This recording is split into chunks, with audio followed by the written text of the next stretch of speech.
Delimitation పై చర్చ సందర్భంగా BJP MP Tejaswi సూర్య తెలుగు రాష్ట్రాల విభజనపై వివాదాస్పద వ్యాఖ్యలు చేశారు. ఒకసారి తేజస్వి సూర్య బయట ప్లే చేయండి.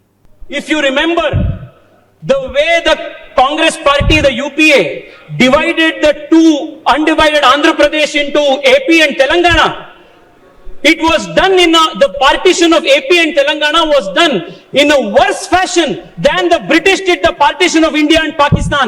This is the kind of legacy they have, Adhyaksha. Because if you remember the way the Congress party, the UPA, divided the two undivided Andhra Pradesh into AP and Telangana, it was done the partition of AP and Telangana was done in a worse fashion than the British did the partition of India and Pakistan. Right sir, Congress హయాంలో జరిగిన తెలుగు రాష్ట్రాల విభజన British వారు చేసిన భారత్ పాక్ విభజన కంటే దారుణంగా ఉంది అని చెప్పి తేజస్వి సూర్య చాలా కాంట్రవర్షియల్ కామెంట్స్ చేశారు. ఈ కామెంట్స్ పై తెలంగాణ నాయకులు కాంగ్రెస్ నాయకులు, బీఆర్ఎస్ నాయకులు కూడా అభ్యంతరం వ్యక్తం చేస్తూ ఉన్నారు. మంత్రి పొన్నం ప్రభాకర్ ఈ వ్యాఖ్యల్ని ఖండిస్తూ మాట్లాడారు. ఒకసారి బయట ప్లే చేయండి. తెలివిలేని ఒక వెధవ, మెదడు జ్ఞానం లేక తెలంగాణ విభజనను పాకిస్తాన్ భారత విభజనతో పోల్చి ఈరోజు ఈ భారతదేశంలో ప్రజాస్వామికంగా రాజ్యాంగ ప్రకారంగా లోక్సభ, రాజ్యసభ పాస్ చేసినటువంటి బిల్లులను పార్లమెంటు వేదికగా అవమానపరుస్తుంటే తెలంగాణ నుంచి ఎంపికైన 8 మంది భారతీయ జనతా పార్టీలు ఎప్పుడు చీము నెత్తులు లేకుండా వాటిని విని ఎంజాయ్ చేసేటువంటి దౌర్భాగ్య పరిస్థితి వింటే తెలంగాణ తల్లి రోధించేటువంటి పరిస్థితి ఉంది. అలా ప్రజాస్వామిక ఫెడరల్ సిస్టమ్ లో తెలంగాణ విభజనను అవహేళన చేస్తుంటే తెలంగాణ ఏర్పాటుకు సంబంధించినటువంటి ప్రక్రియ ఆ వేదిక లోక్సభ అయితే అక్కడనే దానికి తెలంగాణ ఏర్పాటుకు అవమానం జరుగుతుంటే ఎందుకు ప్రేక్షకులుగా ఉంటా ఉన్నది వ్యవస్థ? ఇలా నేను మళ్ళీ డిమాండ్ చేస్తా ఉన్నా, భారతీయ జనతా పార్టీ అధ్యక్షుడు రామచంద్రరావు గారు, కేంద్రంలో ప్రాతినిధ్యం వహిస్తున్న ఎంపీలు, లోక్సభ, రాజ్యసభ, మీరు ఈ అంశాన్ని తీవ్రంగా తీసుకుంటే నేను తెలంగాణ ఉద్యమకారులందరికీ విజ్ఞప్తి చేస్తా ఉన్నా, ఇది ఏ ఒక్కరికి అవమానకరం కాదు. ఇలా తెలంగాణ ఉద్యమ స్ఫూర్తిగా తెలంగాణ ఉద్యమకారులంగా అనేక సందర్భాల్లో మనం మన హక్కును, గుర్తింపును అడుగుతున్నప్పుడు మన అవమానపరిచి మన ఉద్యమాన్ని, మన ఏర్పాటును, తెలంగాణ విభజన విధానాన్ని అవమానపరిచి మాట్లాడుతున్నటువంటి వాళ్ళ పట్ల మరొక్కడు నోరు విప్పే ధైర్యం చేయకుండా చట్టరీత్యా, ప్రజాస్వామ్య రీత్యా, రాజకీయ రీత్యా అన్ని రకాలుగా వాళ్ళ నోళ్లకు వాళ్ళకు బుద్ధి చెప్పేటువంటి ప్రక్రియ జరగాలని కోరుకుంటా ఉన్నా. తేజస్వి సూర్య వ్యాఖ్యలపై బీఆర్ఎస్ నేతలు కూడా స్ట్రాంగ్ గా కౌంటర్ ఇస్తూ ఉన్నారు. సార్, కేటీఆర్ ఈ వ్యాఖ్యల్ని అబ్జెక్ట్ చేశారు. హరీష్ రావు కూడా ఒక ట్వీట్ చేశారు, సభలో మా ఎంపీలు ఉంటే తేజస్వి సంగతి తేల్చేవాళ్ళు అంటూ హరీష్ ట్వీట్ చేసిన పరిస్థితి. మరోవైపు ఈ తేజస్వి వ్యాఖ్యలపై తెలంగాణకు చెందిన బీజేపీ సీనియర్ నేత అలాగే కేంద్ర మంత్రి కిషన్ రెడ్డి కూడా స్పందించారు. సార్, తేజస్వి అవమానించేలా మాట్లాడలేదు, అలా మాట్లాడి ఉన్నట్టయితే మాత్రం ఉపసంహరించుకుంటాము అని చెప్పి తేజస్వి సూర్య కూడా ఈ వ్యాఖ్యల మీద మాట్లాడారు, తన వ్యాఖ్యల్ని వక్రీకరించారు అని చెప్పి. ఇక తెలుగు రాష్ట్రాలు విడిపోయి 12 ఏళ్ళు అవుతోంది సార్, ఇప్పుడు ఈ అంశాన్ని లేవనెత్తడం ఏంటి సార్? లేవనెత్తడంలో తప్పలేదు. ఇప్పుడు వక్రీకరించడం ఇక్కడ బయట చూశారు కదా, ఇండియా పాకిస్తాన్తో పోల్చారు.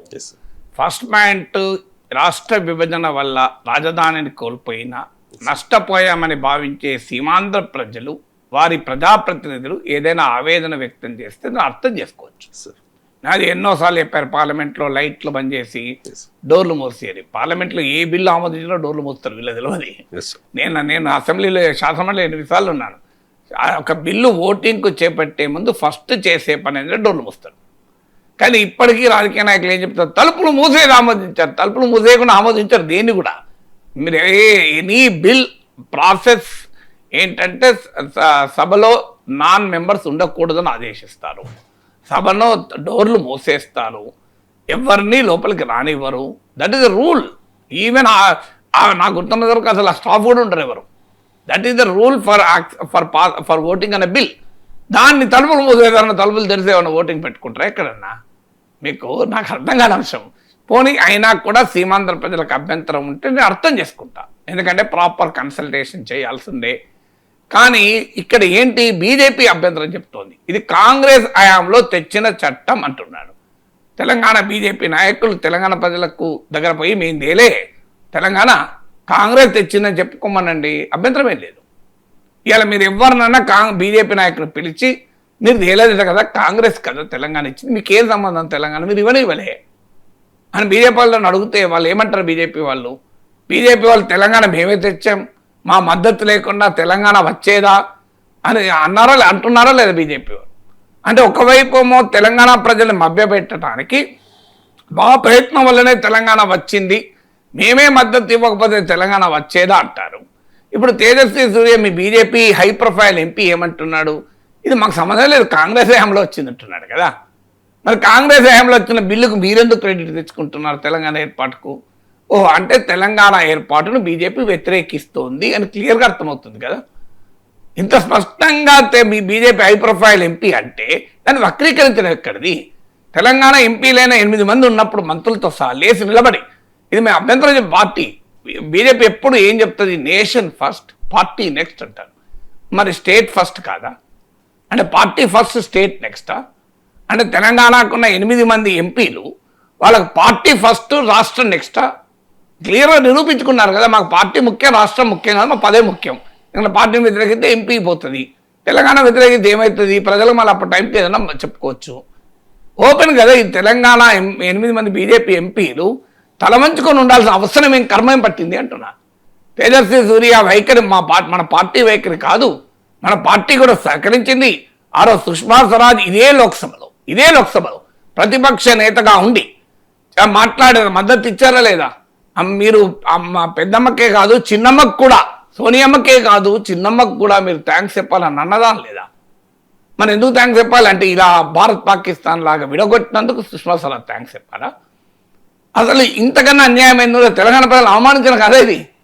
అసలు తెలంగాణ ఏర్పాటు పట్ల బీజేపీకి ఉన్న కసిని తెలియజేస్తుంది కదా ఇది. ఇంత కసి వ్యక్తం చేయడం ఇప్పుడే కాదు, నరేంద్ర మోడీ గతంలో అన్నాడు తల్లిని చంపి బిడ్డను తీసిండ్రు అన్నారు. మరి తల్లిని చంపినప్పుడు మీరు ఆంధ్రప్రదేశ్లో తల్లి కదా, దాన్ని ఆంధ్రప్రదేశ్ కొరకు ఏమైనా చేయాలి కదా. ఆ తల్లి కోసం ప్రత్యేక హోదా ఇవ్వమని అడిగితే మమ్మల్ని తిడుతున్నారు, బూతులు తిడుతున్నారు. ఆ తల్లిని కాంగ్రెస్ పార్టీ తల్లిని చంపి బిడ్డను తీసింది కనుక ఆ తల్లికి ప్రత్యేక హోదా ఇచ్చి కాపాడండి, ఆ తల్లికి రైల్వే జోన్ లాభదాయకమైనది ఇచ్చి కాపాడండి, ఆ తల్లికి కడప స్టీల్ ప్లాంట్ ఇచ్చి కాపాడండి. ఆ తల్లి రాజధాని చేసుకుంటోంది ఆంధ్ర తల్లి. ఆ ఆంధ్ర తల్లి రాజధాని అయిన అమరావతికో 50,000 కోట్లు గ్రాంట్ ఇవ్వండి అంటే అప్పులు ఇస్తాం చేసుకోబడినట్టారు. మా చంద్రబాబు నాయుడు చెప్పినట్టు ఆంధ్ర తల్లి కోసం మీరు ఏం చేయాలంటే మట్టి నీళ్లు కొట్టారు కదా. ఇది మా చంద్రబాబు నాయుడు చెప్పిన మాట కదా. సో మీరు ఆంధ్ర తల్లి కొరకు వెనుకబడిన ప్రాంతాలు ఉన్నాయి. ఆంధ్ర తల్లిలో 3 ఉమ్మడి ఆంధ్ర ఉమ్మడి ఉత్తరాంధ్ర జిల్లాలు, 4 రాయలసీమ జిల్లాలు, ఉమ్మడి ప్రకాశం జిల్లా, వాటి మౌలిక వసతులకు 50 నుంచి 100 కోట్లు పడేసి అయిపోయిందని చెప్పారు కదా. మీరు ఎందుకు ఇవ్వడం లేదు? ఒక్కదానికైనా మీరు చేయకుండా విజయవాడ మెట్రో ఆంధ్ర తల్లిలో భాగం కదా, తల్లిని చంపారు కదా కాంగ్రెస్ పార్టీ, మీరు బతికించండి ఇవన్నిచ్చి అంటే ఇవ్వమని అడిగితే ఇంకా నిండిపోతుంది పెడతాం. ఇది ఒక కొత్త, అది బీజేపీ కూడా తెలుగుదేశం వాళ్ళు మళ్ళీ అది మేమేమడుగుతున్నాం, ఆంధ్ర తల్లిని ఇవ్వమని అడుగుతున్నాం. అదో ఇప్పుడు ఏం మాట్లాడతారు మరి మీరు ఇప్పుడు ఆంధ్ర తల్లిని చంపి బిడ్డను తీశారని అంటారు, ఇలా భారత్ పాకిస్తాన్ విభజనతో పోలుస్తారు. అసలు ఏమైనా రాజ్యాంగ సెన్స్ ఉన్న స్టేటస్ అట్లా మాట్లాడతారా? సో ఆంధ్రప్రదేశ్ రాష్ట్ర పునర్వ్యవస్థీకరణ చట్టం ఇటీవలనే అమరావతికి సవరించారు కదా. ఇండియా పాకిస్తాన్ విభజనతో పోలిన చట్టాన్ని ఎందుకు సవరించారు? తీసిపడేని చట్టం ధైర్యం ఉంటే. మీరు ఇండియా పాకిస్తాన్ విభజనతో పోల్చిన ఆంధ్రప్రదేశ్ రాష్ట్ర పునర్వ్యవస్థీకరణ చట్టానికి ఎలా సవరణ చేస్తారు? మీరు సవరణ చేసేటప్పుడు ఆ చట్టాన్ని రద్దు చేయాలి కదా. నేను ఇలా బీజేపీకి బహిరంగ సవాల్ చేస్తున్నా. మీ దృష్టిలో ఆంధ్రప్రదేశ్ రాష్ట్ర పునర్వ్యవస్థీకరణ చట్టం, ఆంధ్రప్రదేశ్ విభజన చట్టం ఇండియా పాక్ విభజనతో సమానమైతే మళ్ళీ కొత్త చట్టం చేసి దాన్ని రద్దు చేయండి. ఎందుకు చేయడం లేదు మీరు చెప్పండి? కొత్త చట్టం చేయండి, ఆర్టికల్ 3 ప్రకారం చేసి రద్దు చేయండి. అది కదా మీ కమిట్మెంట్కి నిదర్శనం. సో అందువల్ల ఇలా చెప్పమో ఆంధ్రప్రదేశ్లో ఓట్లు తెచ్చుకుంటారు, ఈ రాష్ట్రాన్ని ఇలా విభజించాం, మళ్ళీ తెలంగాణకి వచ్చి మేమే తెలంగాణ ఇచ్చినామంటారు. రెండింటిలో ఏదో ఒకటి నిజం ఉంటుంది కదా. మీరు నిజాయితీ చెప్పండి. రాష్ట్ర విభజన పైన ఈ రకంగా మాట్లాడటంలో రాజకీయం పోనీ ఇండియా పాక్ టైం నిన్న కిషన్ రెడ్డి మాట్లాడుతూ ఆశ్చర్యంగా అంటాడు. ఆయన తేజస్వి ఉద్దేశం ఏంటి అంటే ఇండియా పాక్ విభజనప్పుడు చాలా మంది చనిపోయారు, అది ఉద్దేశం అంటాడు. నేను తెలంగాణ ఏర్పడినప్పుడు చనిపోయారా? తెలంగాణ బిల్లు పార్లమెంట్లో ఆమోదం పొందే టైంలో ఎంతమంది చనిపోయారు? అసలు ఏం కంపారిజన్ ఇది? డిఫెండ్ చేసుకునే క్రమంలో ఘోరమైన తప్పులు చేస్తున్నారు ఇంకా. సో నేను పరిశీలిస్తాను, ఏమన్నాడో చూస్తాను అనకుండా అప్పుడు జనం చనిపోయారు. ఇప్పుడు అవునయ్యా, అంతకుముందు తెలంగాణ ఉద్యమంలో చనిపోయారు. తెలంగాణ ఏర్పడినప్పుడు పార్లమెంట్లో చట్టం చేస్తే చంపుకున్నారు, ఒకరికోరు. ఇక్కడ తెలంగాణ ప్రజలు, ఆంధ్ర ప్రజలు ఒకరికోరు కొట్టుకున్నారు. మీరు ఏం చెప్పదలుచుకున్నారు? ఇప్పుడు ఇండియా పాక్ డివిజన్ అప్పుడేమో పెద్ద ఎత్తున మత కలహాలు జరిగాయి, అవునా కదా? మరి ఇప్పుడు ఏం చెప్పదలుచుకున్నారు మీరు? తెలంగాణ ఆంధ్ర ప్రజల మధ్య కలహాలు జరిగాయని చెప్పదలుచుకున్నారా? ఇలాంటి కహానీలే చెప్పారు కదా. తెలంగాణ వస్తే ఆంధ్రప్రదేశ్లో సీమాంధ్ర ప్రజలను హైదరాబాద్లో బతకనివ్వరు, వాళ్ళని ఉండనివ్వరు.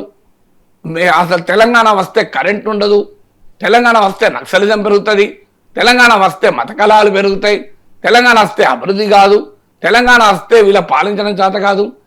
ఇన్ని రకాలు చెప్పి ఇప్పుడు కొత్త అది ఇవన్నీ కిరణ్ కుమార్ ఇలాంటి వాళ్ళు సీమాంధ్ర నేతలు చెప్పారు. వాళ్ళలో పోనీ ఏదో వాళ్ళకు బాధ ఉంది, అయ్యో మాకు హైదరాబాద్ పోయింది, రాష్ట్రం విడిపోయింది, ఇది 3వసారి మేము రాద్దనుకోవాలి. We can understand. బాధపడ్డవాడు 4 మాటలు ఎక్కువ మాట్లాడితే దాన్ని అర్థం చేసుకుంటాం. నష్టపోయిన వాడు 4 మాటలు అర్థరహితంగా మాట్లాడినా మనం దాన్ని కనీసం అర్థం చేసుకున్నాం. ఏదో బాధలో ఉన్నాడు, పాపం ఏదో అన్నాడు, మాట అన్నాడు, కోపంలో బాధలో ఉన్నాడు, కష్టాల్లో ఉన్నాడు, నష్టపోయాడు కదా అని. కానీ తేజస్వికి ఏం నష్టం వచ్చింది నాకు అర్థం కాదు. బీజేపీకి ఏం నష్టం వచ్చింది? ఉమ్మడి రాష్ట్రంలో బలమే లేదు. ఇప్పుడు విడిపోయాక మంచి ఆంధ్రప్రదేశ్లో ప్రభుత్వంలో ఉన్నారు, తెలంగాణలో 8 ఎంపీలు వచ్చాయి కదా. రాష్ట్ర విభజన వల్ల అత్యధికంగా లాభం పొందిన పార్టీ ఏది నాకు చెప్పండి. లెక్క తీద్దాం. కాంగ్రెస్ ఉమ్మడి రాష్ట్రంలో అధికారంలో ఉండే, ఆంధ్రలో 0కి వచ్చింది, తెలంగాణలో 11 ఏళ్ల తర్వాత అధికారం వచ్చింది. లాభం పొందలేదు కదా కాంగ్రెస్. మీకు టీడీపీ తెలంగాణలో ఒకప్పుడు బలమైన పార్టీ, ఇప్పుడు తెలంగాణలో లేనే లేదు పార్టీ. ఆంధ్రలో అధికారంలోకి వచ్చింది. వైఎస్ఆర్ కాంగ్రెస్ రాజశేఖర రెడ్డికి అనుకూలంగా 2009 అసెంబ్లీ ఎలక్షన్లో 50 మంది ఎమ్మెల్యేలు గెలిపించింది తెలంగాణ సమాజం. బీఆర్ఎస్ 10 సీట్స్ ఇస్తే రాజశేఖర నాయకులు కాంగ్రెస్ 50 సీట్స్ ఇచ్చింది. ఇలా వైఎస్ఆర్ కాంగ్రెస్ లేనే లేదు తెలంగాణలో. లాభపడ్డది ఓన్లీ భారతీయ జనతా పార్టీ రాష్ట్ర విభజన వల్ల.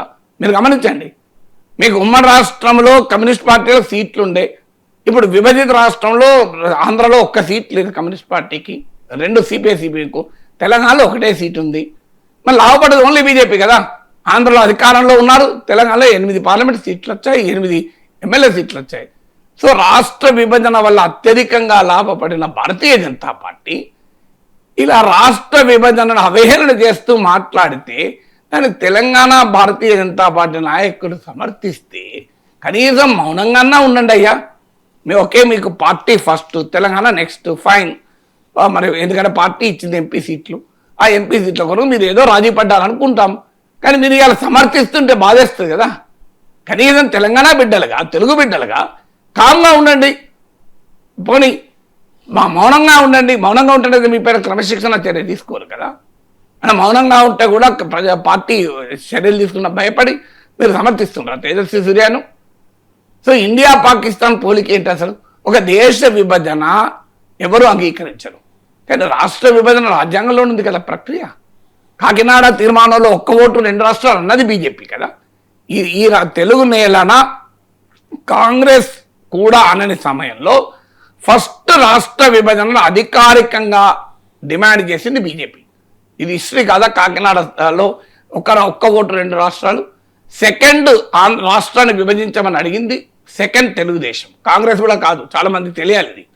2009లో ఎన్నికల సమయంలో బీఆర్ఎస్తో పొత్తు కోసం ఎర్రనాయుడు కమిటీ వేసి తెలంగాణకు నేను అనుకూలమని లేఖ ఇచ్చి అఖిలపక్షం పెడితే రోషయ్య గారి టైంలో డిమాండ్ చేశారు చంద్రబాబు నాయుడు గారు. ఏంటి, మీరు పెడతావా తీర్మానం, నన్ను పెట్టమంటారా అన్నాడు చంద్రబాబు నాయుడు. తర్వాత 2013 ఆ ప్రాంతంలో కాంగ్రెస్ డిసైడ్ చేసింది. మీరు కావాలంటే డేట్ చూడండి. బీజేపీ అఫీషియల్గా కాకినాడ తీర్మానం ఎప్పుడు చేసిందో డేట్ చూడండి. చంద్రబాబు నాయుడు ఎర్రనాయుడు కమిటీని ఆమోదించి తెలంగాణకు అనుకూలంగా లేక ఎప్పుడు ఇచ్చారో చూడండి. కాంగ్రెస్ వర్కింగ్ కమిటీ ఎప్పుడు డిసైడ్ చేసిందో చూడండి. ఈ డేట్లు మీకు క్లియర్గా కనబడుతుంది తేడా. అన్ని BJP the first party, Telugu Desam the second party రాష్ట్ర విభజన కోరింది. Third party Congress, last Congress. అంటే కాంగ్రెస్ ఓపెన్ చెప్పారు, ఏం చేయాలయ్యా, మమ్మల్ని రాజకీయంగా నష్టం చేస్తున్నారు, ఈ పార్టీలన్నీ మమ్మల్ని తెలంగాణ ఇస్తావా ఇవ్వవా, చంద్రబాబు నాయుడు స్థాయిలో ఇస్తావా పెట్టవా బిల్లు తెలంగాణ ఏర్పాటు, లేకపోతే నేను పెడతా అని అంటే ఏం చేయాలి, ఎవరు పొలిటికల్ ఆపడతారు, మేము అందుకే మా మీద ఒత్తిడి వచ్చి మేము విడగొట్టామని చెప్పారు. సో ఒత్తిడితో విడగొట్టారు వాళ్ళు. ఒత్తిడి తెచ్చింది బీజేపీ, ఒత్తిడి తెచ్చింది టీడీపీ. ఇప్పుడు మళ్ళీ రాష్ట్ర విభజన మేము ఇండియా పాకిస్తాన్తో పోలుస్తామండి, ఇది అన్యాయం కదా. మేము మద్దతు ఇవ్వలేదో చెప్పండి. మీరు ఆంధ్రప్రదేశ్ రాష్ట్ర పునరుద్ధీకరణ చట్టాన్ని ఎంపీలు లోక్సభలో ఏ స్టాండ్ తీసుకున్నారు తెలంగాణ ఎంపీలు చెప్పండి. మీ ఆంధ్ర అంటే మీకు అప్పుడు ఎంపీలు లేరు, తెలంగాణకు ఉన్నట్టుంది కదా ఎంపీ. మీరు భారతదేశంలో బీజేపీ ఎంపీలు ఏ స్టాండ్ తీసుకున్నారు? దాన్ని వ్యతిరేకించారా మీరు ఇండియా పాకిస్తాన్లో ఎదురు డివైడ్ చేస్తారని? అందువల్ల ఇది ఖచ్చితంగా తెలుగు ప్రజల్ని, తెలంగాణ ప్రజల్ని అవమానించేటువంటి వైఖరి కదా. దీనికి పోనీ ఇది పార్టీ వైఖరి కాదు, తేజస్వి సూర్య వైఖరి. మేము దాన్ని అంగీకరించము. ఆయన కూడా విడ్రా చేయమని స్పీకర్ చెప్తామని కిషన్ రెడ్డి గారు అంటే ఇబ్బంది ఏం లేదు. ఎందుకంటే తేజస్వి సూర్య అన్నంత మాత్రాన అది మేము బీజేపీ వైఖరికి ఏం తీసుకోకూడదు. ఒక్కోసారి ఒక్కొక్కరు సరే ఏదైనా మాట్లాడతారు. ఇది బీజేపీ వైఖరి కాదు, ఇది తేజస్వి సూర్య వైఖరి అని కేంద్ర హోంమంత్రి అమిత్ షా, ఎందుకంటే ఈ పునర్వ్యవస్థీకరణ చట్టానికి లీడర్ అమిత్ షా కనుక, హోమ్ మినిస్టర్ కనుక, late home minister make a statement. Telangana బిడ్డ హోంమంత్రి సహాయ మంత్రిగా ఉన్నాడు, late Bandi Sanjay make a statement. ఇది భారతీయ జనతా పార్టీ వైఖరి కాదు. తేజస్వి సూర్య పర్సనల్గా ఏదో చెప్పాడు, మేము దాన్ని అంగీకరించడం లేదు. ఆ వ్యాఖ్యలు తొలగిస్తున్నారు రికార్డులకెలా చెప్పండి. పైగా ఆయన అన్నది రైటే, ఆయన దాన్ని వక్రీకరిస్తున్నారు.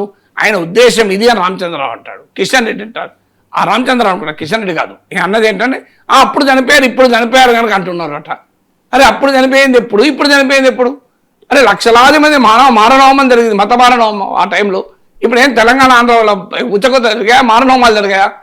ఎందుకు ఇలా తెలుగు ప్రజల మధ్య ఇప్పటికీ కూడా 11-12 ఏళ్ళ తర్వాత ఇంకా మేము మంట పెట్టిస్తాం, రాజకీయంగా అందులో లాభపడతాం? ఇది సమంజసమా చెప్పండి? ఏదో ఆంధ్రప్రదేశ్ బాగుపడుతోంది, తెలంగాణ బాగుపడుతోంది, 2 రాష్ట్రాలు అయ్యాయి, ప్రశాంతంగా ఉన్నారు కదా. 2 రాష్ట్రాల ముఖ్యమంత్రుల దగ్గర మంచి సంబంధాలు ఉన్నాయి, పార్టీలు వేరైనా. 2 రాష్ట్రాల ప్రజల మధ్య మంచి సంబంధాలు ఉన్నాయి. సీమాంధ్ర ప్రజలు లక్షల సంఖ్యలో హైదరాబాద్లో ఉన్నారు, తెలంగాణలో ఉన్నారు, ఎక్కడ ఏ ప్రాబ్లం లేదు. ప్రాబ్లం కావాలని రాజకీయ నాయకులు సృష్టించి మంటలు పెట్టి ప్రజల మధ్య విద్వేషాలు ఎందుకు రెచ్చగొడతారో నాకు అర్థం కాదు.